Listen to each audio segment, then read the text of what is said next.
Welcome to a new edition of the Famous Interviews with Joe Dimino. On this episode, we talk with Emmy Nominated Performer, Producer, Writer, and Magician Larry Wilson. He synthesized the communication techniques he learned from the most famous and affluent Hollywood stars he worked with in show business into a powerful training system called the Wilson Method. He's lived an extraordinary life, traveling the world, appearing on stage and on television, working with the most successful people in entertainment. And he began to see that they all had one thing in common. They were master communicators. He's got a great story full of wonderful anecdotes. Enjoy. Hey, Joe. How are you, man? I'm wonderful. How are you today? Good. Thanks. Good. Great to meet you. Thank you for taking a minute out to the show. I appreciate it. Of course. I'm very excited about it, man. Me too, man. You know, on this very interesting life you've led, I want to start everything off with asking, the last 3 years we went through quite a thing with COVID, and I'm curious how you survived that time period and how it's changed the way that you live your life and conduct business now. Well, I assume I assume you'd like a very dramatic and controversial answer. Unfortunately, my life has always been so strange that it wasn't nearly as hard for me as it was for everyone else. And I feel a little bit guilty about that. But on the other hand, I attribute it to Wilson Method techniques of communication. As soon as I saw, I'll tell you, I'll give you something dramatic. I was trying to think of something dramatic. At that point, I was only doing live events, doing Wilson Method stuff. And so one of the things I would do, and I still do, are a 2-day boot camp. And I limit it to just 10 people because it's very intensive. And like a real boot camp, as opposed to me just standing there telling you things, I actually make you do things. So we're discussing stuff, and I'm training you and teaching you, and then I'm making you get up and do them. And, the point is, once you do them, they're really embedded in your brain. They start to work on your unconscious where it becomes a natural part of your everyday life. So the boot camps are very intense, and I can tell you the exact date was March 19th. Now I forget which year it is, whether it was 2019 or 2020. I guess it was 2019. And I had heard some talk about, some people were talking about closing down businesses and some kind of pandemic, and I thought, that's weird. And I was doing this boot camp in Los Angeles, and 3 of my students at the last minute backed out. Said because they were flying in from other places, and they said, we're too scared to fly. And I said, well, that's okay. Whenever you decide you want to train, let me know, right? But some of my other students who were local, were a little bit braver. And then one student in particular, a woman named Teresa, was flying in from Florida, and she was totally fearless. She was like, I don't care about any of this stuff. So we trained in a convention hotel in a small convention room that I had used before for this kind of boot camp. And it was fantastic. But I do some things. The boot camp, like I say, it's all day long for 2 days. And everything we're doing is reinforcing Wilson Method technique stuff. So even when we break for lunch, we're still talking about things. I'm still demonstrating things. I'm still asking them. So I take them all downstairs for lunch, and the restaurant is closed. Now, I've been there many times before and done many trainings before. I said, what's up? And they said, you haven't heard? Yeah, the government is closing all this stuff down, and so our restaurant is closed until further notice. And I thought, wow. So we went back upstairs. I don't know if somehow we found some food someplace. And we continued training for the 2 days. And as I left on that Sunday, I thought, wow, this is much more serious than I realized.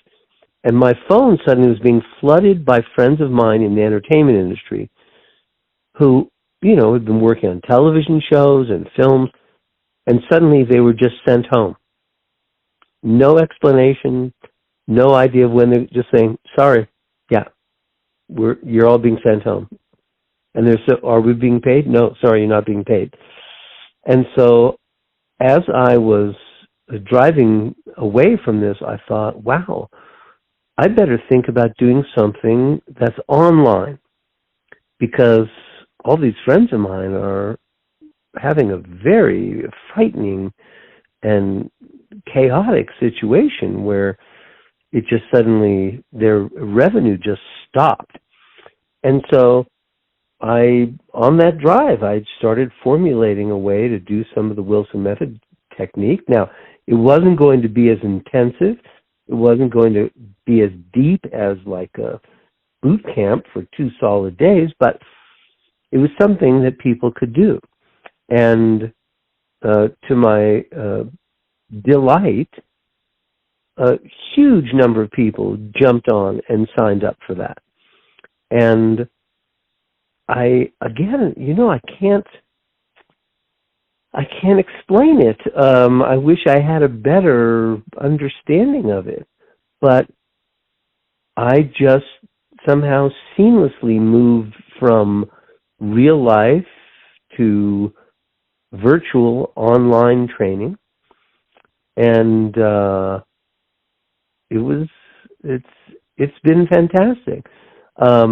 Right now, I'm working on really trying to create a whole online training that's much more, that's deeper and more, I think that's probably the safest thing to say. It's a deeper dive for people who want to learn these techniques and be able to do them and be able to do exercises. And, everything that I teach is simple.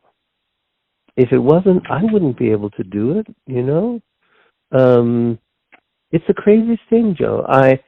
I learned these techniques over almost 40 years working in the entertainment industry. And I would be working with the biggest stars in the world, people who'd won Academy Awards. Some of them had won multiple Academy Awards. And I would see that they all had a common denominator, that their communication skills were just off the charts. And I thought, oh, I get it. They're able to get what they want. They're able to live the way they want, to have job opportunities, to have business relationships, personal relationships, travel, go wherever they want, because of how they communicate. And some of them, I realized, weren't even aware of what they were doing. Some of them were just working on instinct. So I would sort of model them and see what they were doing. Others, totally conscious of what they were doing. I could ask them, how did you do that? And they'd say, oh, that was really simple. And I, of course, was impressed that none of it was hard to do. It was just a matter of having a specific system. And that's what evolved into Wilson Method. And so, like I say, it's a crazy story. But the COVID shutdown didn't really affect me as horribly as it did most of the people I know. Yeah, I get that. Yeah. No, go ahead. Well, I was just going to say that I also, as soon as there was a vaccine, I was vaccinated and got a booster and all that stuff. And people would still call me to do live appearances. And so I thought, well, okay. And so I would go and do these things. Now, it was interesting because sometimes it was very small, someone would call and say, can you come and do this for just 6 people? And I'd say, sure, of course I can. And quite frankly, to me, it just seemed perfectly normal. And sometimes I'd be in situations where I could see there was a wildly divergent level of anxiety amongst people. Some of them totally relaxed. Some of them, oh, we're on the brink of death. This is the Black Plague. And I thought, it's really interesting to see that. I didn't feel it was the Black Plague. I felt it was some kind of virus. And, I mean, it's funny. I can remember, I think you're too young, Joe, to remember this. I was very young at the time, but I remember back in the days of the first Woodstock Festival. I'm sure you've read about it in history books. Yeah. And, the first Woodstock Festival, about, I don't know, a month or two before, there was a gigantic flu epidemic across the United States.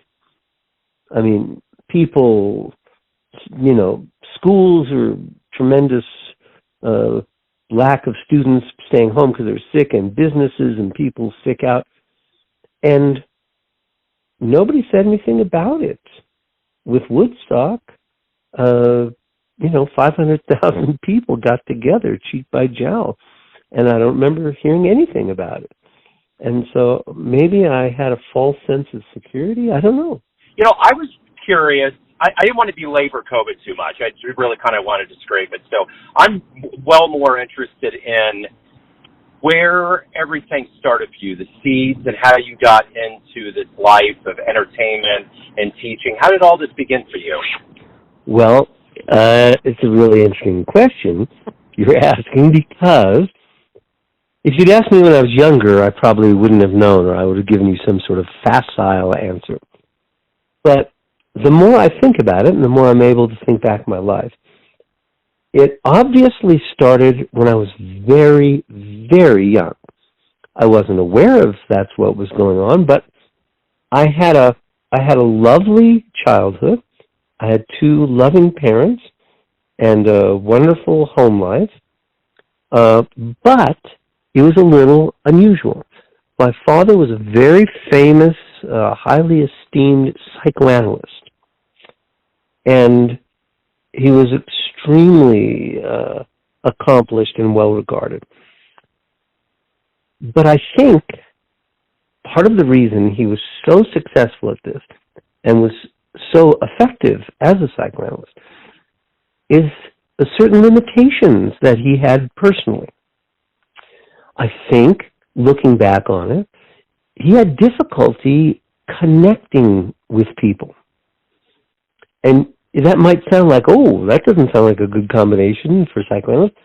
But strangely enough, it is, because it meant that when he was treating patients, he was not emotionally invested in the outcome of what was going on. He was able to deal with them very clinically. And he was not an insensitive person. He understood people's feelings. I just don't think he felt them. And I don't think he was able to connect with people.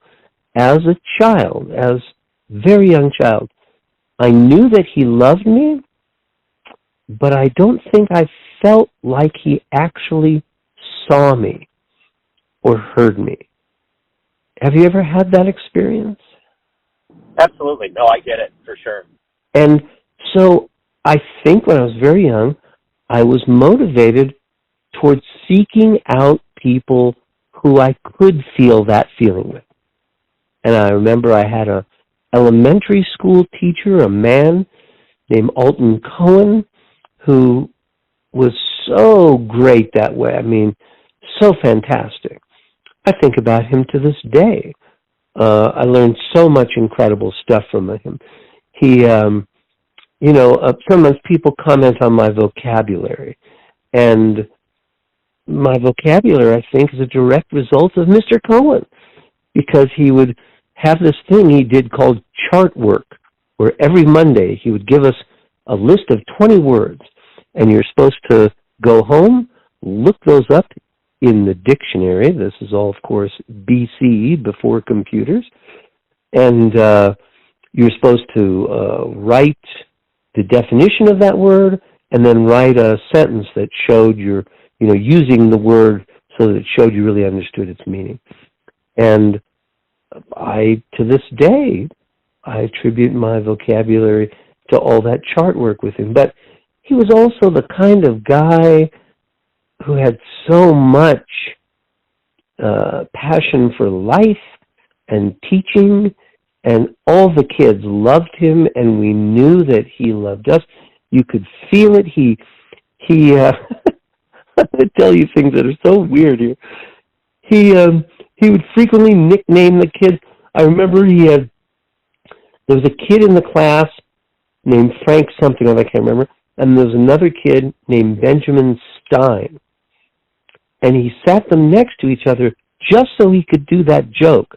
If he needed something, he'd go, Frankenstein. You two, get up here. Oh, my God, that got roars of laughter. And, little things like that. He had me helping him correct papers one day in class. And he called me. I said, Wilson, get over here. He said, this paper here, why'd you mark this wrong? I said, well, look here. He said, they got the answer right. I said, well, no, this is not clear. Is this an R or a T? He said, oh, my God, I can't believe it. He said, you're taking points off for penmanship? What a rat you are. What? I can't believe what a rat. And, of course, all the other kids in class, he goes, go back to your seat, Rat Wilson. So, of course, he started calling me Rat Wilson. Well, years later, when he was older and I was a grown-up man, I was talking, he said, gosh, I thought about that, and I thought, maybe I shouldn't say that, maybe this kid might feel weird about it. Until one time I had a doctor's appointment and had to come in late for school, and the next morning my mother sent a note in that said, dear Mr. Clone, please excuse Rat from school today. And he laughed so hard when he read that note. That kind of person I never forgot.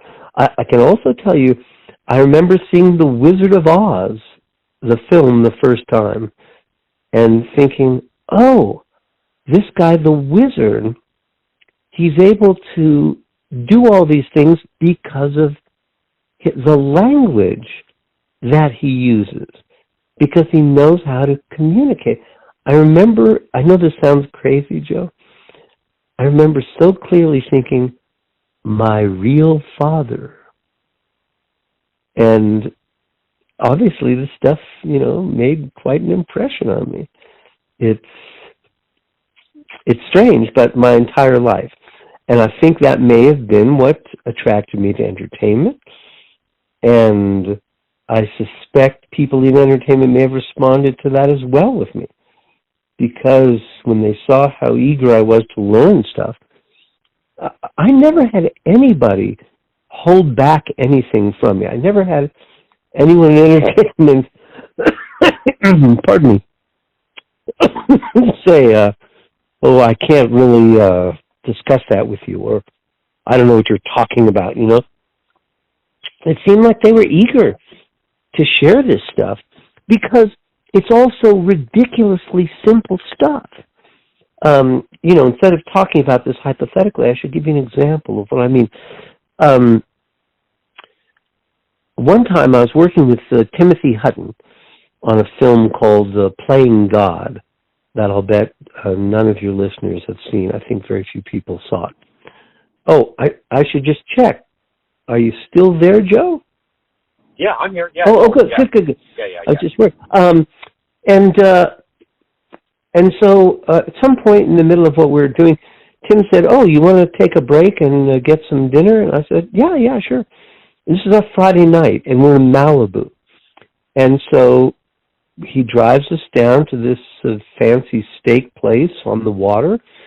And, it's Malibu, and it's Friday night. It's packed. I'm thinking, there's no way we're getting in here. And just so you understand, everybody, Timothy Hutton, of course, Academy Award-winning actor, but the place was filled with Academy Award-winning actors, not like he was going to stand out as something special. And he went up and said something to the woman who was taking people's names and stuff, and then came back to me and sort of gestured, and they took us and seated us immediately. And I said, okay, you're going to have to break that down. Tell me what went. I said, did you give her money? He said, no.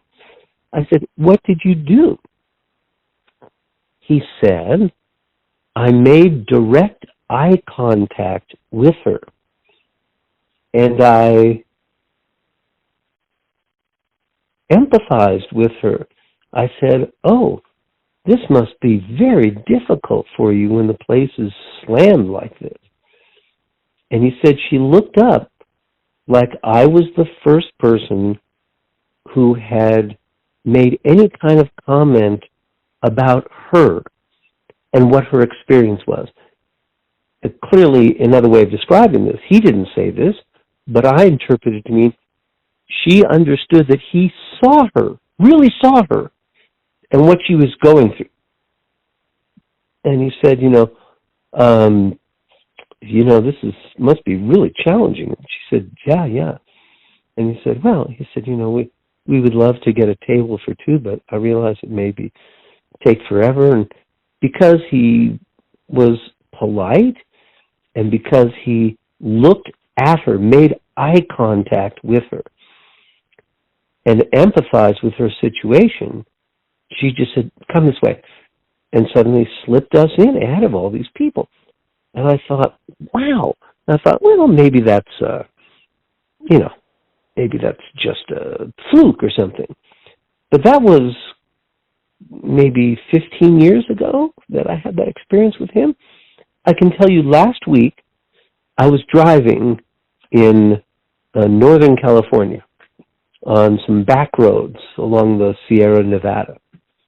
And I was not paying attention, and I was exceeding the speed limit, not by a lot, maybe 5 or 10 miles an hour. And I got pulled over by a CHP.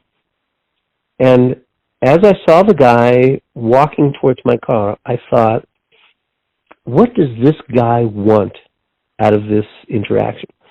I thought, well, he certainly wants to feel safe because there's so many crazy people out there. So I put my hands on the steering wheel and spread my fingers so that he could see them. This is broad daylight during the day. And I thought, he also probably is tired of people being sassy with him or giving him an excuse or lying to him. I thought, this guy wants to be respected. So he comes up to the window and I sees my fingers spread there, and he says, hi, do you know what the speed limit is here? And I said, I must confess, I don't. And he said, it's 45.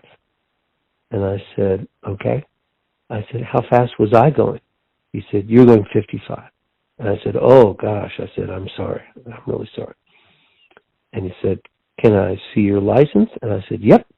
It's in my wallet, in my pocket, but I hadn't moved my hands. And I said, it's right down here. And he said, oh, okay, thanks. And I went very slowly and got it in hand. He said, can I see your registration?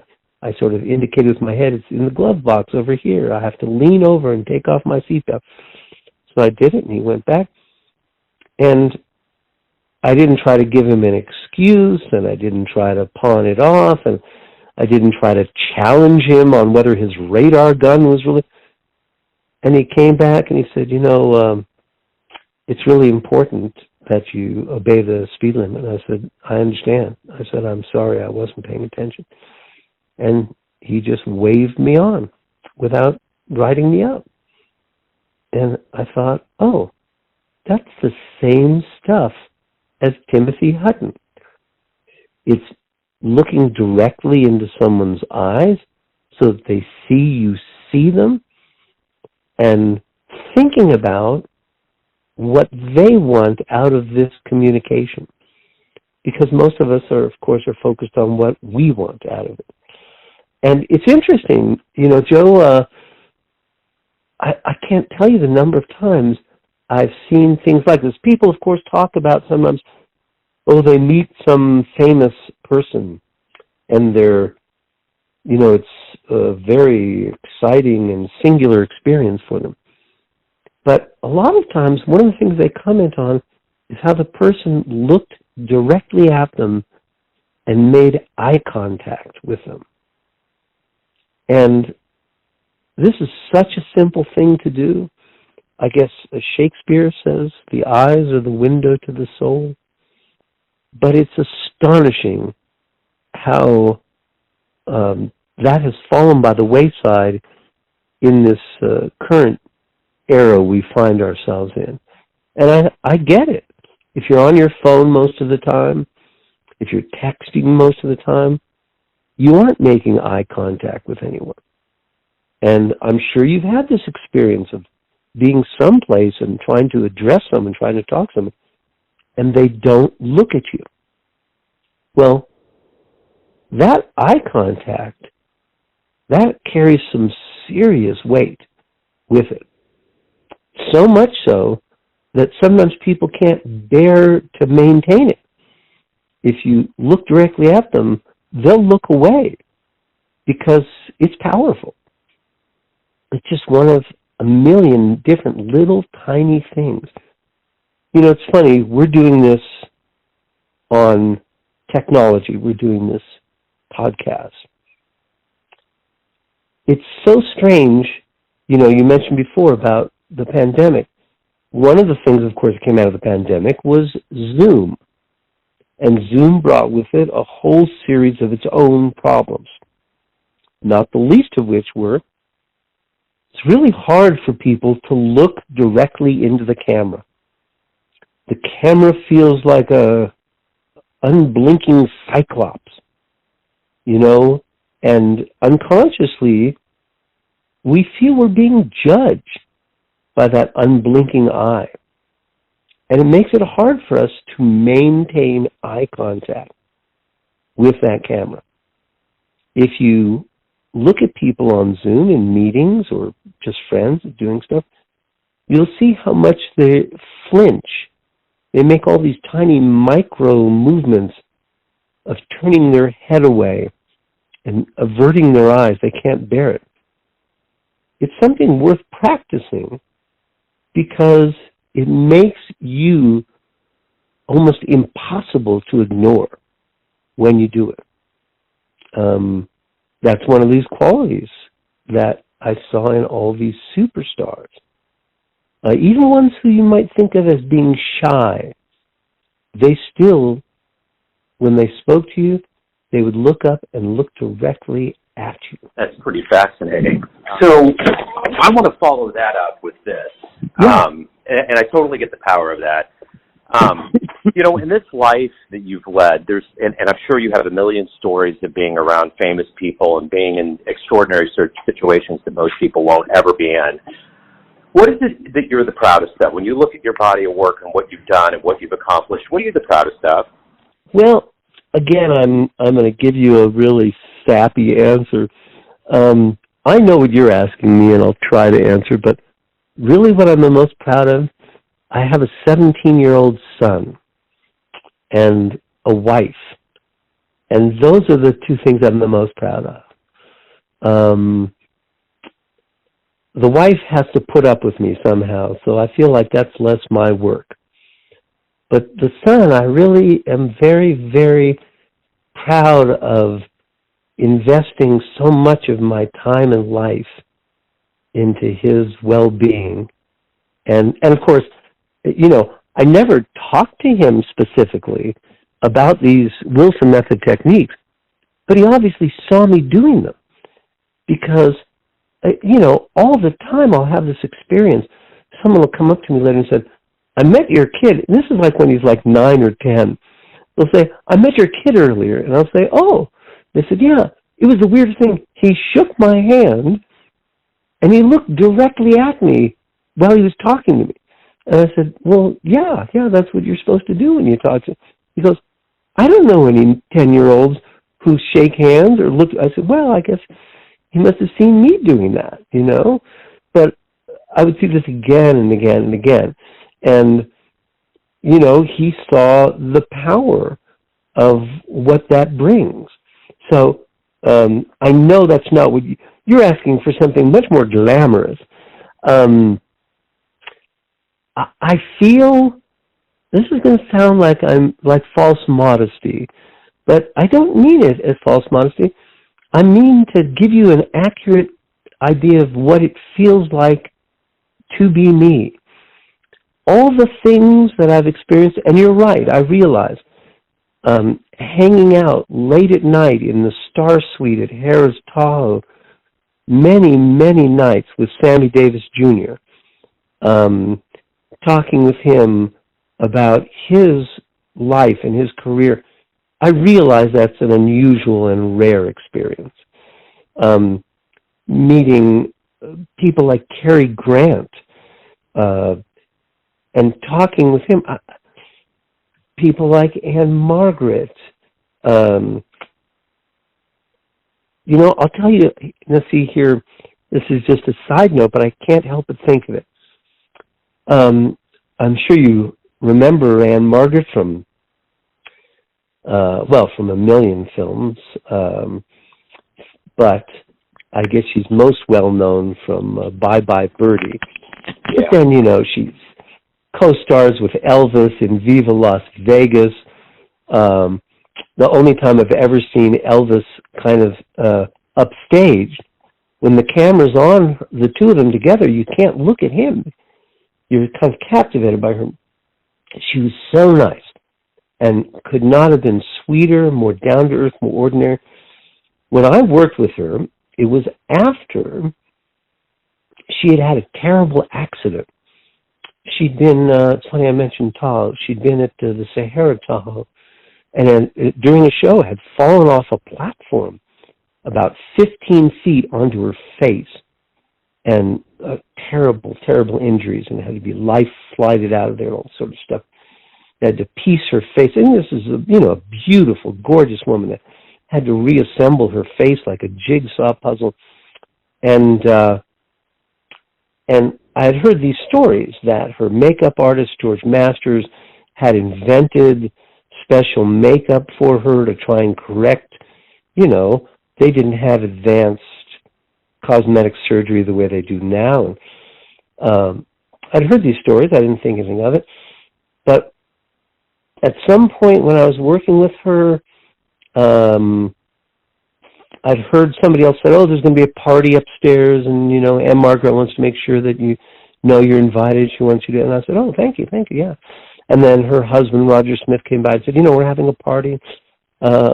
Anne Margaret wanted to make sure I let you know. I said, yeah, somebody already knows. I said, thank you. So then there's a knock at the door, and there's Anne Margaret in jeans and a sweatshirt, her hair up in a towel, not a bit of makeup on her face. And I see this dreadful scar starting in her hairline, going diagonally through her eyebrow, across the bridge of her nose, and then down to her other cheek. And all I could think about was, I'm so touched that this person feels comfortable enough with me to let me see them like this. And that lesson has never left me. I thought that lesson of being self-effacing. Everyone thinks, I've got to be like Beyonce and, never let anyone see me looking less than perfect. Well, I don't know about that. All I know is we don't really connect with you if you're always perfect. But when you show us your authentic self as a real human being with flaws and damage and scars, and all that, we fall in love with you because we understand what that means. It doesn't have to be spoken or explained. We understand that you're saying, I don't want to present a false front to you. And I remember at that moment with Anne Margaret thinking, Well, this woman has me in her hip pocket for the rest of the time. I'll do anything. I'll follow her anywhere. Pardon me. I'll serve her in any way I can, because that really is something valuable to me. But more to your actual question, you're asking the question of the work I've done.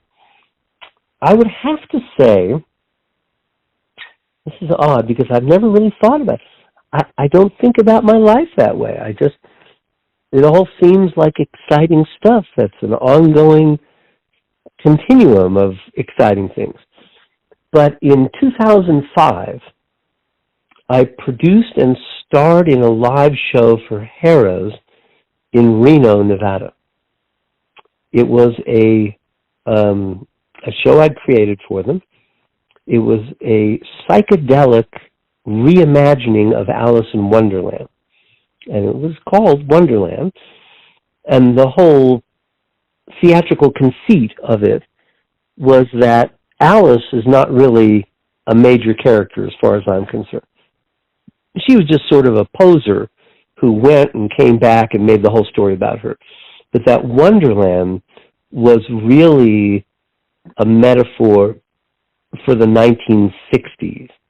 And so we built the whole show on classic rock and roll, like the Rolling Stones and the Doors and the Who and Jimi Hendrix and Bob Dylan. And all the crazy things in the story of Alice's trip through the Looking Glass, we made with illusionary effects on stage.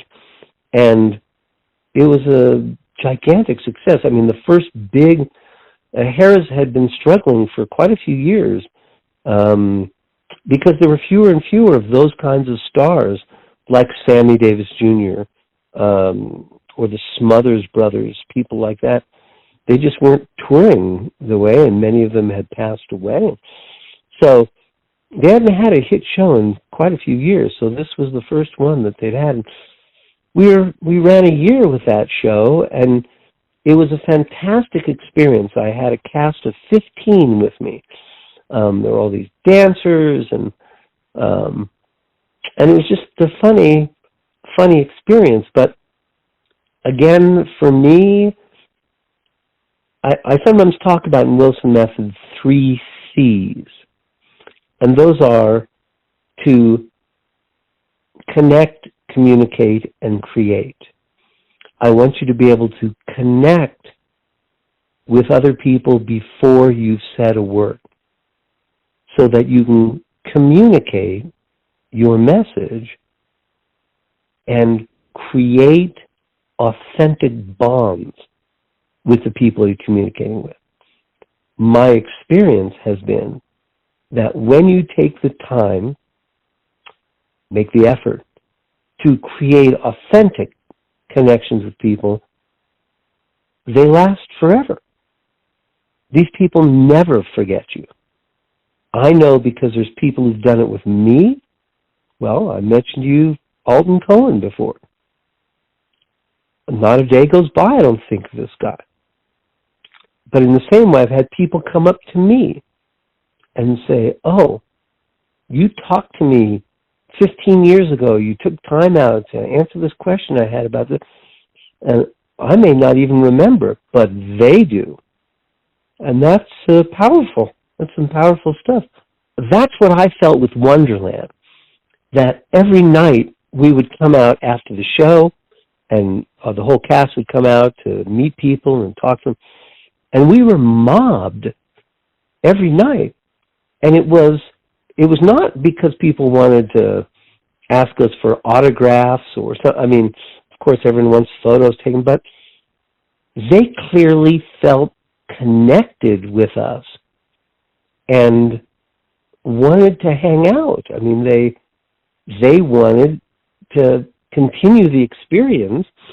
And of course, that's kind of what my goal is with all of the Wilson Method stuff I do is, it's funny, Joe. I'm an Emmy nominated, award-winning magician, comedy magician. I was voted Comedy Magician of the Year. And that's, of course, enormously flattering. It's very gratifying to have people recognize you that way. But I realize that my skill, yes, I'm a comedy magician, but I feel like what I'm really doing, I'm just employing those communication techniques. There's so many magicians I know I'm good friends with who are 10 times the magician I am, 100 times the magician I am. But they don't have my communication skills.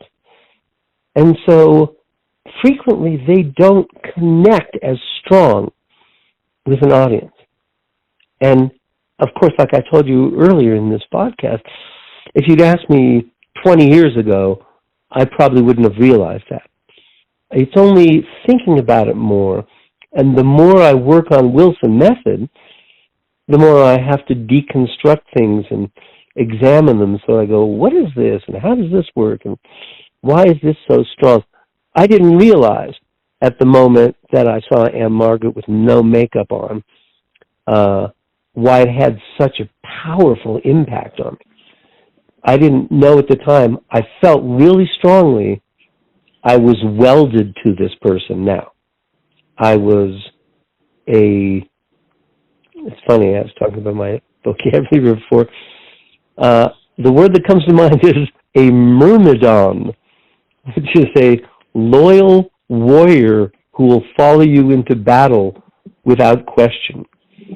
And at the time, I didn't know why. I just knew that I felt that way. But as I have time to examine these things and really deconstruct the process, I realize, oh, that's what's going on. It is the process of being self-effacing that has such a powerful impact on us. Man, Larry, this has been wonderful. You have taken so many things that I wanted to ask you and compressed it in such wonderful, vivid ways and a montage of good story. I really want everyone out there to kind of feel this slice of you, because there's so much that goes into you. But I want to make sure that I cover where is the best place for anyone out there to get their mind wrapped more around your method, anything revolving around your world. Where's the best place for them to go? Well, thanks, Joe. I really appreciate that. They can always go to my website. I hesitated because I just had a thought, Joe. All right, I'll tell you the website first, and then I'll tell you my thoughts. My website is thewilsonmethod.com, and you can learn all kinds of stuff there. And I think there's a bunch of free stuff there. And of course, I have a podcast of my own called How to Talk to Humans, and it's more of what you and I have been talking about here.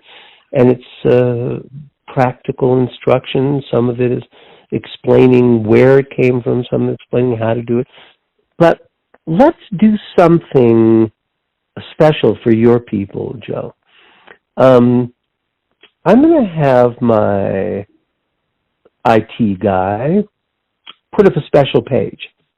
If your people are interested in learning more about Wilson Method, if they go to thewilsonmethod.com/Joe, Joe, I'm going to have some very special stuff there for them. And if they're interested in learning, actually pursuing Wilson Method training online, I'm going to put a phenomenally, absurdly insane discount on that, because if they come, no one's going to come to that page unless they listen to this broadcast here. So if they go to thewilsonmethod.com/Joe, there'll be some very impressive stuff there. And, I would love to meet all of them. I would love to serve in any way I can. I've said this before. I wonder sometimes if maybe I should keep it secret, but I feel many times like I get more out of the training when I'm training other people than anyone, because the process of working with people and seeing the light bulb go off over their head, and then, of course, seeing them employ these techniques, they're so easy to do, anyone can do them, and they work. That it's really for people who want their life to be in HD rather than in standard def. You know, if there's things that have just slightly been out of your reach, my feeling is everything worth having in this life begins with communication. And the good news is everything I teach is technique, you know? If you had to be talented to do it, I couldn't do it. And I also don't know how to teach anyone to be talented. I don't know if anyone knows how to do that. But technique is duplicatable. It's replicatable. It's like learning to make a pizza. It's like learning to hit a tennis serve. It's like learning to, make a quilt. Anything that involves technique is transferable. Anyone can learn it. And the more you practice it, the better you get. You know? I mean, Tiger Woods tells these stories of him from when he's like 3 years old. His father has him bouncing a golf ball on a golf ball. Well, you spend your whole life doing that, you're going to become the greatest golfer in the world. It's not really surprising to anyone. It's just a question of what your commitment is. That's all. Absolutely. Yeah, you hit it on the head. This was so revelatory. Larry, thank you for opening up your book a little bit. You're an amazing person, and I appreciate your story. Well, thank you, man. I love your podcast, the ones I've heard, and I think you're doing a great job. Really great. Thank you. Thanks for tuning in to another famous interview with Joe Dimino, where we cover the world of art, literature, business, spirituality, music, and more from around the globe. If you want to hear more interviews, visit the Famous Interviews with Joe Dimino channel on YouTube. You can also find us on Spotify and Apple Podcasts. Thanks again for listening, and until next time.